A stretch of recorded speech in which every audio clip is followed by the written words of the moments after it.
31 December 2024 বা তার আগে যারা ভারতে প্রবেশ করেছেন তাদের বিরুদ্ধে আর কোনো আইনি পদক্ষেপ নেওয়া হবে না।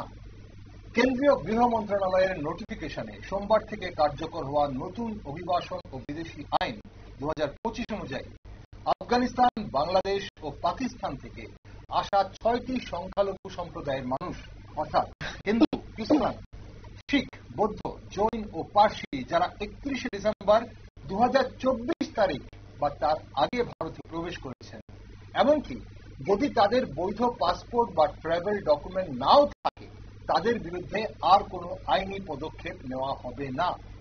এর ফলে দীর্ঘদিন ধরে অবৈধ অনুপ্রবেশ করে তকমা নিয়ে বেঁচে থাকা বহু ধর্মীয় সংখ্যালঘু এখন স্বস্তির নিঃশ্বাস ফেলতে পারবেন বলে মনে করছেন অনেকে। গৃহ মন্ত্রণালয়ের নোটিফিকেশনে এই বাস্তবকে স্বীকৃতি দিয়েছে যে এই অভিবাসীরা জোর করে বা উদ্দেশ্য প্রণোদিতভাবে সীমান্ত পার হয়ে আসেনি। তারা এসেছে প্রাণ বাঁচাতে, তারা এসেছে আশ্রয়ের খোঁজে। তাদের বিরুদ্ধে শাস্তিমূলক ব্যবস্থা না নেওয়ার সিদ্ধান্ত কেবল আইনি স্বীকৃতি নয়, বরং এটা এক মানবিক দায়বদ্ধতার প্রকাশ। এদিকে ত্রিপুরা, আসাম ও উত্তর পূর্বে অনেক দল ও গোষ্ঠী দীর্ঘদিন ধরে বাঙালি মানেই বাংলাদেশি বলে প্রচার করে এসেছেন। এই নির্দেশে সরকার একদিকে বলছে এই লোকেরা অপরাধী নয়, বরং নির্যাতনের শিকার, আশ্রয়। তাই প্রশ্ন ওঠে, কেন্দ্র সরকারের এই সিদ্ধান্তের ফলে কি প্রভাব পড়বে সারা দেশে, বিশেষ করে সীমান্তবর্তী রাজ্যগুলোতে? কি বার্তা যাবে গোটা বিশ্বে? এই সিদ্ধান্তে কি সিএএ এর একটি অংশ? তাছাড়া এই প্রেক্ষিতে যারা এতদিন ভাষা বা অঞ্চল ভিত্তিক জাতীয়তাবাদে মেতে উঠে বাঙালিকে বাংলাদেশি অনুপ্রবেশকারী বলেছে, তাদের বর্তমান অবস্থান কি হবে? এমন নানান বিষয় নিয়ে কথা বলতে আজ আমার এই বিশেষ দর্শক। নমস্কার, আমি দীপেন আর আপনারা দেখছেন নিউজ ভ্যানগার্ড। অভিবাসী না অনুপ্রবেশকারী, নতুন নির্দেশে কারা পেল স্বস্তি, সে বিষয়ে একটি বিশেষ আলোচনায় আজ আমার সাথে রয়েছেন স্টুডিওতে প্রদেশ বিজেপি সহসভানেত্রী পাপিয়া দত্ত। দিদি, স্বাগত আপনাদের। দিদি, গৃহ মন্ত্রণালয়ের যে নতুন নোটিফিকেশন অনুযায়ী 31 ডিসেম্বর 2024 আগে যেসব সংখ্যালঘু অভিবাসী ভারতে এসেছেন তারা এখন আইনি সুরক্ষা পাচ্ছেন, তাদের বিরুদ্ধে কোনো আইনি পদক্ষেপ নেওয়া হচ্ছে না। এই সিদ্ধান্তকে আপনি কিভাবে দেখছেন? দেখুন, এটা অত্যন্ত মানবিক এবং ইতিবাচক সিদ্ধান্ত আমি মনে করি। আমি নয়, আমার মনে হয় ভারতবর্ষের প্রত্যেক নাগরিক এই সিদ্ধান্তকে স্বাগত জানিয়েছে। কারণ আজকের এই যে গ্যাজেট নোটিফিকেশন, যে নোটিফিকেশন ভারত সরকারের স্বরাষ্ট্র মন্ত্রণালয় দ্বারা পাবলিশ করা হয়েছে 1 সেপ্টেম্বর, এর প্রেক্ষাপট কিন্তু অনেক পুরনো। আমি বলবো না সে সিএ নিয়ে আসবো সেই নয়, সেই পুরনো মানে সে কিন্তু 1947 সালকে আমার নিয়ে আসতে হবে। মানে আজকের এই গ্যাজেট নোটিফিকেশন নিয়ে আলোচনা করতে হলে আমার পার্টিশনের যে জায়গায় ভারত যে বিভাজন হয়েছিল সেই জায়গায় আমাকে প্রবেশ করতে হবে। এই যে কমিটমেন্ট যা ছিল ভারতবর্ষের থেকে অখণ্ড ভারতে যারা ছিলাম আমরা, দেশ বিভাজনের কারণে যারা ওপার এখন রয়ে গেছে সংখ্যালঘু হিসেবে, সে পাকিস্তান হোক বা বাংলাদেশ হোক, সেখানে যারা ধর্মীয় নির্যাতন, আমার মনে হয় এটা আমি নয়, আমাদের ভারত সরকারের মাননীয় স্বরাষ্ট্রমন্ত্রী থেকে শুরু করে আমাদের মাননীয় প্রধানমন্ত্রী পর্যন্ত প্রত্যেকে এই বিষয়টিকে খুব পরিষ্কারভাবে স্পষ্টতার সঙ্গে এক নয়, দুবার নয়, 1000 বার এই বিষয়গুলো খুব পরিষ্কার করে দিয়েছেন যে ধর্মীয় নির্যাতন অর্থাৎ রিলিজিয়াস পারসিকিউশনের বিষয়গুলো বিষয়টি বলা হয়েছে। যারা ধর্মীয় নির্যাতনের শিকার হয়ে আমাদের এই ভারতে যারা শরণার্থী হিসেবে, রেফিউজি হিসেবে যারা বসবাস করছেন, যারা বলা যায় আরবপতি ছিলেন, কোটিপতি ছিলেন, যারা সবকিছু ফেলে এসে বাংলাদেশ, পাকিস্তানে যারা সবকিছু ফেলে এসে যারা আমাদের ভারতের এই ভূখণ্ডে যারা নামহীন ভাবে, পরিচয়হীন হয়ে যারা একটু পরিচয়ের জন্য, একটু সুরক্ষার জন্য, একটু মর্যাদার জন্য দেখুন বিষয় অ্যাকচুয়ালি এই যে আইন, সেটা সিটিজেনশিপ অ্যামেন্ডমেন্ট অ্যাক্ট হোক 2019-এ যেটা এসেছিল, বা আজকের যে অ্যাক্ট অর্থাৎ ফরেনার্স অ্যান্ড ইমিগ্রেশন অ্যাক্ট 2025 নিয়ে যেটা আলোচনা আজকে আমরা করতে চাইছি, দুটো অ্যাক্ট যদি আমরা দেখি সেখানে উদারতাও আছে, সেখানে কঠোরতাও আছে। সেখানে খুব পরিষ্কার যে দেশ যখন ভাগ হলো ধর্মে, আজ যারা বলছেন এখানে জানি এই বিষয়গুলো আসবে নিশ্চয়ই প্রশ্ন করবে, আমি তাই একটু অ্যাডভান্সে বলছি, কারণ এই বিষয়গুলো অনেকবার বলা হয়েছে যে ধর্মের ব্যাপারটা তো অবশ্যই পরে আমি নিজে থেকেই বলছি, যারা এটাকে অনেকে অ্যান্টি মুসলিম ল হিসেবে এগুলোকে দেখাতে চাইছিলেন, যারা বলছেন ধর্ম নিয়ে বিজেপি রাজনীতি করে, অ্যাকচুয়ালি ধর্মের নামে ভোট ব্যাংক কারা তৈরি করেছিল সেটা শাহিনবাগ তার প্রমাণ, সেটা নতুন করে আজকে বলার কিছু নেই, শাহিনবাগ তার প্রমাণ যে এই বিষয়টিকে কিভাবে ভোট রাজনীতিতে নিয়ে আসা হয়েছিল। তো যখন দেশ ভাগ হলো, ধর্মের আধারের উপর ভাগ হলো, ধর্মের আধারের উপর মুসলিম পার্সোনাল ল কিন্তু চলছে, আইন চলছে, ধর্মের আধারের উপর আইন চলছে, ধর্মের আধারের উপর দেশও ভাগ হলো। কিন্তু আজ যখন আমরা ঘুমিয়েছিলাম 1947 সালে, আমরা 14 আগস্ট দেশ ঘুমিয়েছিল, কিন্তু ঘুম থেকে যখন আমাদেরকেও উঠলো, তখন তাদেরকে বলা হলো বাংলাদেশে পাকিস্তানে যারা পড়ে গেল যে চলে যা, এ দেশ তোর নয়, এই দেশ আমার নয়, আমাকে নয়, বাট আমার কাউকে বলা হয়েছিল। এটা 3 জেনারেশনের যে বেদনা, তাদের যে মানে ব্যথা, অন্তরের যে ব্যথা, আমাদের কেউ যারা ওইখানে ছিল তাদের যে ব্যথা, ভারতবর্ষে এতজন রাষ্ট্রপ্রধান আসলেন গেলেন, তাদের কান পর্যন্ত যে পৌঁছায়নি তা নয়, বাট অন্তরকে সেই জায়গা অন্তরকে আমরা পৌঁছাতে পারিনি। ভারতবর্ষের প্রধানমন্ত্রী শুনেছেন এবং তাদেরকে আশ্রয় দেওয়ার কথা। শুধুমাত্র দেখুন, ভারতীয় জনতা পার্টি একমাত্র রাজনৈতিক দল ভারতবর্ষে, অন্যান্য রাজনৈতিক দল তারা সংকল্প করে থাকেন, তারা কমিটমেন্টও করে থাকেন, কিন্তু সেটা তারা বাস্তবায়িত করেন না। তার প্রমাণ হলো দেখুন, এই যে শরণার্থীদের যে নাগরিকত্ব দেওয়ার বিষয়, এটা কিন্তু ভারতীয় জনতা পার্টির একমাত্র এজেন্ডা। আমি বলবো না এই এজেন্ডাকে, এটা বলে আমি শেষ করছি। এই যে কমিটমেন্ট, সেটা কিন্তু তৎকালীন সময়ে প্রথম প্রধানমন্ত্রী যিনি ছিলেন পণ্ডিত জওহরলাল নেহেরু, ওনারও ছিল। যখন মার কাট শুরু হলো 1947 সালে, যখন দেশ ভাগ হলো ধর্মের আধারের উপর, যখন মার কাট শুরু হলো, যখন ট্রেন ভর্তি করে, যখন দেহহীন মাথা আসলো, মাথাহীন দেহ যখন আমাদের ভারতে আসলো, মহিলাদের উপর যখন, হিন্দু মহিলাদের উপর যখন নির্বিচারে যখন ধর্ষণ শুরু হলো, কনভার্সন শুরু হলো, তখন পণ্ডিতজির নিজের কথায় যে শরণার্থীদের আসতে দাও, তখন কিন্তু এরকম কোনো সমস্যা ছিল না।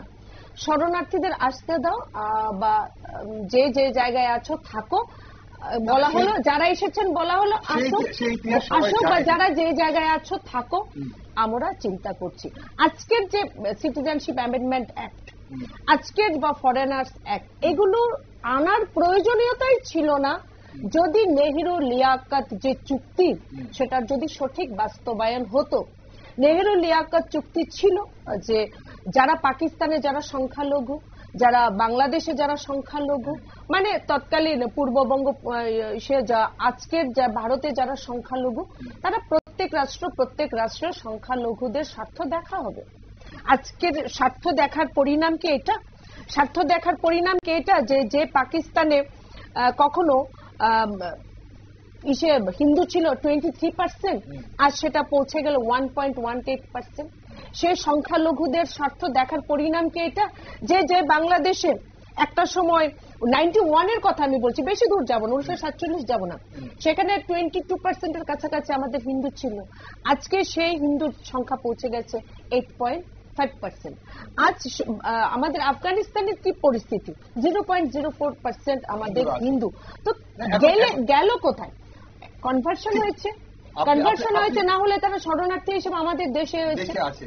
দেখুন, শরণার্থী হিসেবে থাকুক বা অভিবাসী হিসেবে থাকুক, এখন হচ্ছে যে নতুন যে নির্দেশ দেওয়া হয়েছে, এখন কেউ কেউ মনে করছেন, আপনি যেটা বলছেন যে যদি সেই সময় যদি আইনগুলো হতো বা সেই সময় যদি সংকল্পগুলো নেওয়া হতো তাহলে হয়নি। কিন্তু এই মুহূর্তে এই সিদ্ধান্ত নেওয়ার পিছনে বিভিন্ন রাজ্যের বিধানসভা নির্বাচনের আগে একটি কৌশলগত ভোট ব্যাংক পলিটিক্স বলে অনেকেই মনে করছেন। এটা কি নির্বাচনের আগে হিন্দু উদ্বাস্তুদের ভোট টানার কৌশল? দেখুন, একটা কথা বলি, আমি যেটা বললাম যে হিন্দুদের, হিন্দু নয়, যারা সংখ্যালঘু, হিন্দু, বৌদ্ধ, জৈন, খ্রিস্টান, পার্সি, এটা আমাদের পলিটিক্যাল যে রাজনৈতিক এজেন্ডা বলুন, আমাদের সংকল্প বলুন, সেটা কিন্তু ফ্রম 1996 থেকেই ছিল, যখন অটলজির সরকার ছিল।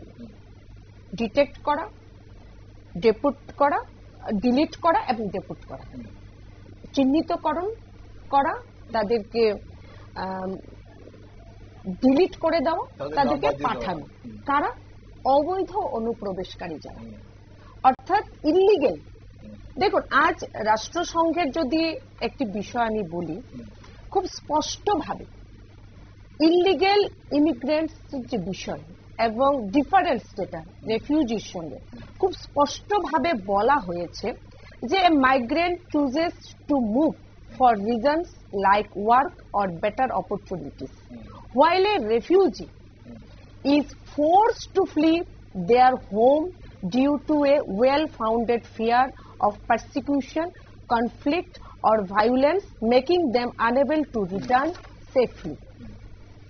আজ দেখুন, আজ আমাদের, আমি বলছি আসাম যখন 2016 সালের ইলেকশনে আমাদের ক্যাম্পেইনিং এর এই বিষয় ছিল।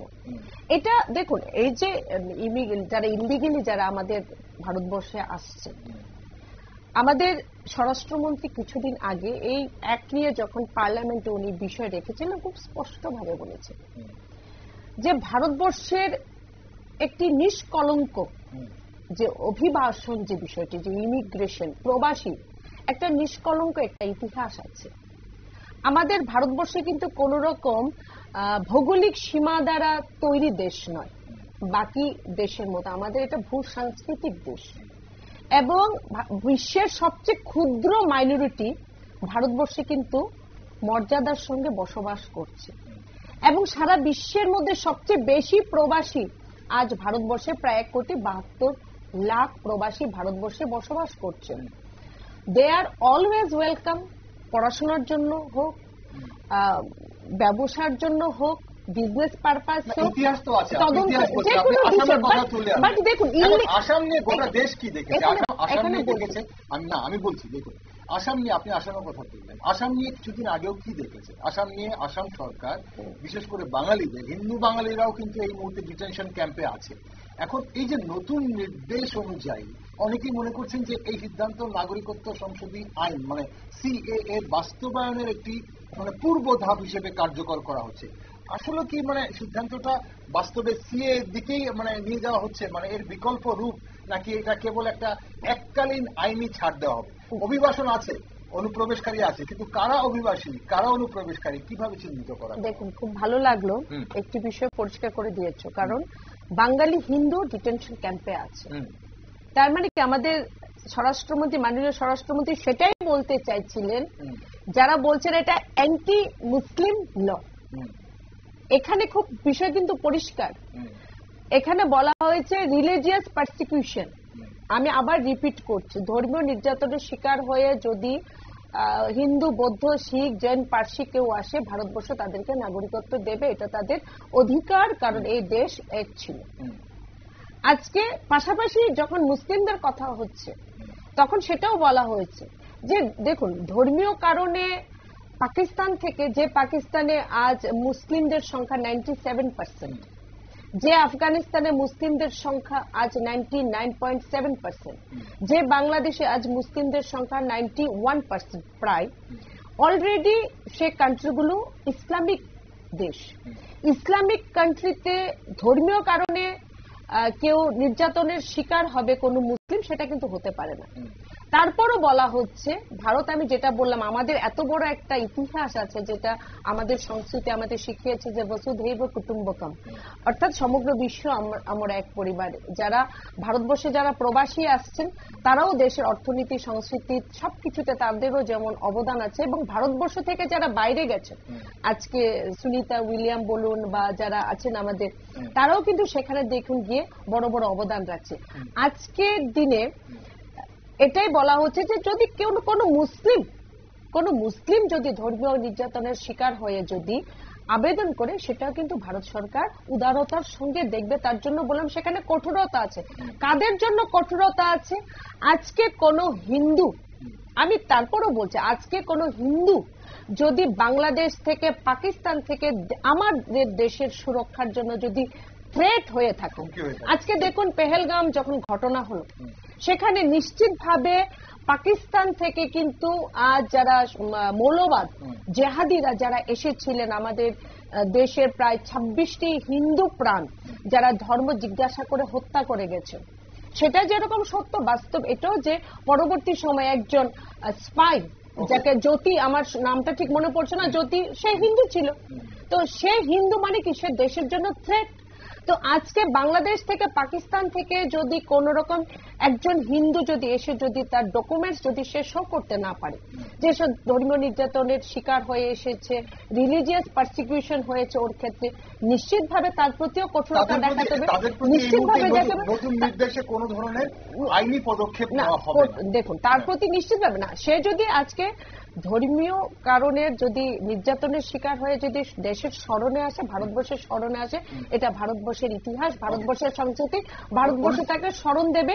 কিন্তু ভারতবর্ষের জন্য যদি সে থ্রেট হয়ে থাকে, সে একজন হিন্দু হোক, মুসলিম হোক, তাকে ডিটেক্ট করা হবে, তাকে ডিলিট করা হবে, তাকে ওই প্রান্তে আবার ফেরত। তাহলে কি আমরা ধরে নেব তাহলে এই যে বিভিন্ন দলের, আমার অনুষ্ঠানের সময় ফুরিয়ে গেছে দিদি, এখন বিভিন্ন দলের কিছু নেতা কিছুদিন ধরে, বিশেষ করে উত্তর পূর্ব ভারতে, যে বা দীর্ঘদিন ধরে বাঙালিদের বাংলাদেশি অনুপ্রবেশকারী বলে বা বাংলা বললেই বাংলাদেশি বলে যে একটা ন্যারেটিভ তৈরি করা হয়েছিল বা অপমান করছিলেন, এখন সেই অভিবাসীদের রক্ষার সিদ্ধান্ত কেন্দ্রীয় সরকার নিয়েছে, আইনি পদক্ষেপ নেওয়া হবে না। এখন ওনারা কি তাদের অবস্থান পাল্টাবেন বলে মনে করেন? দেখুন, এটা যে বাংলাদেশি বাংলা, এটা হলো মমতা ব্যানার্জি বলছেন, ওনার ভোট ব্যাংকের রাজনীতি। আজ দেখুন, দেখুন যখন আমাদের প্রধানমন্ত্রী, যেটা নতুন কিছু নয়, 2014 থেকে যখন ভালো কিছু নিয়ে এসেছে, দেশের 500 বছরের, 200 বছরের, 100 বছরের সমস্যা যখন সমাধান করেছেন, সে 3 তালাক বিলোপ হোক, 370ও যখন নিয়ে এসেছেন, সেটা নিয়েও রাজনীতি হয়েছে। আজকে যখন এসআইআর নিয়ে হচ্ছে বিহারে, সেটা এসআইআর নতুন কিছু নয়, এসআইআর 20 বছর আগেও বিহার হয়েছে। এসআইআর যে কোনো সময়, যে কোনো রাজ্যে, যে কোনো সময় হতে পারে, এটা ভারতবর্ষের আইন। এসআইআর নিয়েও রাজনীতি হচ্ছে। এখন যে মমতা ব্যানার্জি একদিন স্পিকারের মুখে অনুপ্রবেশকারী নিয়ে পেপার ছুড়ে দিয়েছিলেন, সেই মমতা ব্যানার্জি আজ অনুপ্রবেশকারীদের পক্ষে কথা বলছেন, কারণ উনিও জানেন যে তাদের একটি বড় ভোট ব্যাংক উনি তৈরি করেছেন। আজ সারা ভারতবর্ষের মধ্যে সবচেয়ে বেশি, আমি কনফিডেন্সের সঙ্গে বলছি, সবচেয়ে বেশি ভারতবর্ষের মধ্যে, দেখুন প্রধানমন্ত্রী নরেন্দ্র মোদী যে হওয়ার পর আমরা কিন্তু অনেক কিছু জেনেছি। আমরা আগে জানতাম আমাদের শত্রু পাকিস্তান আছে, দেশের ওপার আছে, বাট আমাদের দেশের মধ্যে যে অনেক শত্রু আছে আমরা কিন্তু প্রধানমন্ত্রীজি নরেন্দ্র মোদীজি হওয়ার পর জেনেছি, যখন জেএনইউতে ভারত তেরে টুকরে হোঙ্গে স্লোগান উঠেছিল, যাদবপুরে উঠেছিল। আর সবচেয়ে বেশি জেহাদি কার্যকলাপ যদি ভারতবর্ষের মধ্যে কোন স্টেটে হয়ে থাকে, এটা নিশ্চিতভাবে বঙ্গে হচ্ছে। আমাদের মানে দ্বিতীয় পাকিস্তান যদি তৈরি হয়ে থাকে, সেটা বাংলায় হচ্ছে। আজকে দিদিও জানেন যে কি পরিমাণ ভোট ব্যাংক উনি তৈরি করেছেন অনুপ্রবেশকারীদের দিয়ে। আজকে যে মনমোহন সিং একদিন সেটাই বললাম, আমাদের ভারতীয় জনতা পার্টির এজেন্ডা নয় যে শরণার্থী যারা রাস্তায় ঘুরে বেড়াচ্ছেন, আমাদের রক্তের কেউ, আর দেশ বিভাজনের শিকার যারা হয়েছেন, আজকে তাদেরকে নাগরিকত্ব দেওয়া। একদম মনমোহন সিং একদিন বলেছিলেন, মনমোহন সিংজি একদিন বলেছিলেন।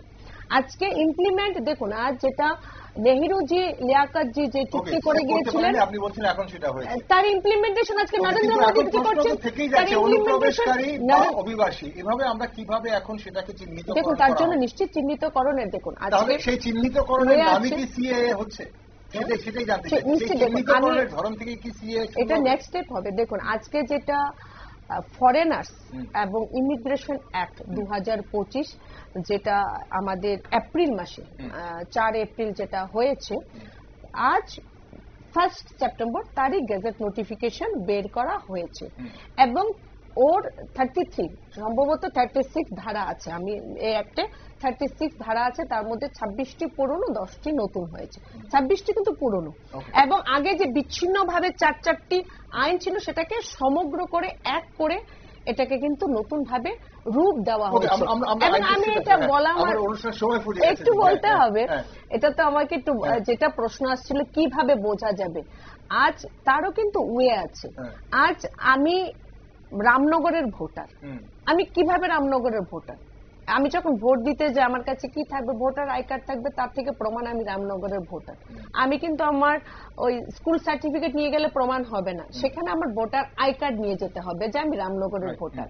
তো একইভাবে যারা রিলিজিয়াস পারসিকিউশন যেখানে হয়েছে, অর্থাৎ ধর্মীয় নির্যাতনের কারণে যারা আমাদের দেশে এসেছেন তাদেরকেও যেটা বলে ডিটেনশন ক্যাম্পে রাখা হচ্ছে, বিভিন্নভাবে তাদেরকে ডিটেক্ট করা হচ্ছে, ডিটেকশনের পর তাদেরকে বিভিন্ন প্রসেসের মাধ্যমে দস্তাবেজ আছে, লিগ্যাল ডকুমেন্ট জমা দিতে হবে যে অ্যাকচুয়ালি তারা বাংলাদেশের নাগরিক, অ্যাকচুয়ালি তারা পাকিস্তানের নাগরিক এবং সেখানে তারা নির্যাতনের শিকার হয়ে এসেছেন, সেই প্রমাণগুলি করার পর নিশ্চিতভাবে তাদেরকে নাগরিকত্ব যাদের ডকুমেন্ট নেই বা ডকুমেন্ট হারিয়ে গেছে তাদের বিরুদ্ধে কোনো আইনি পদক্ষেপ না, সেটা ট্রাভেল ডকুমেন্ট হারিয়ে গেছে বা যারা পাসপোর্ট ছাড়াই এসছে তাদেরকেও কিন্তু তাদের বিরুদ্ধে কোনো আইনি পদক্ষেপ হবে না, নতুন নির্দেশে না আইনি পদক্ষেপ হবে না এরকম বিষয় না। আমার ডিটেল এটাকে আরো পড়তে হবে, 36টি ধারা আছে, 33 নং ধারায় খুব পরিষ্কারভাবে বলা হয়েছে পাসপোর্ট এবং ভিসা ছাড়া যদি কেউ ভারতবর্ষে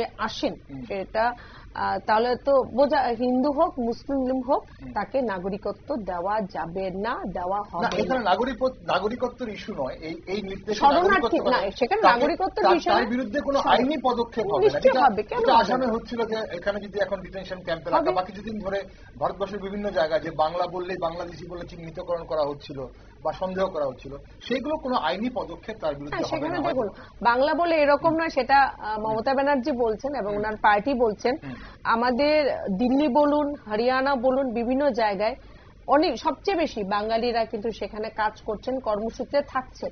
তারা কিন্তু আমরা দেখেছি, আমরা সোশ্যাল মিডিয়া এবং আপনাদের মাধ্যমে গণতন্ত্রের চতুর্থ স্তম্ভের মাধ্যমে জানতে পারি, তারা বলছেন, ওপেনলি বলছেন যে তাদের কোন রকম সমস্যা হচ্ছে না।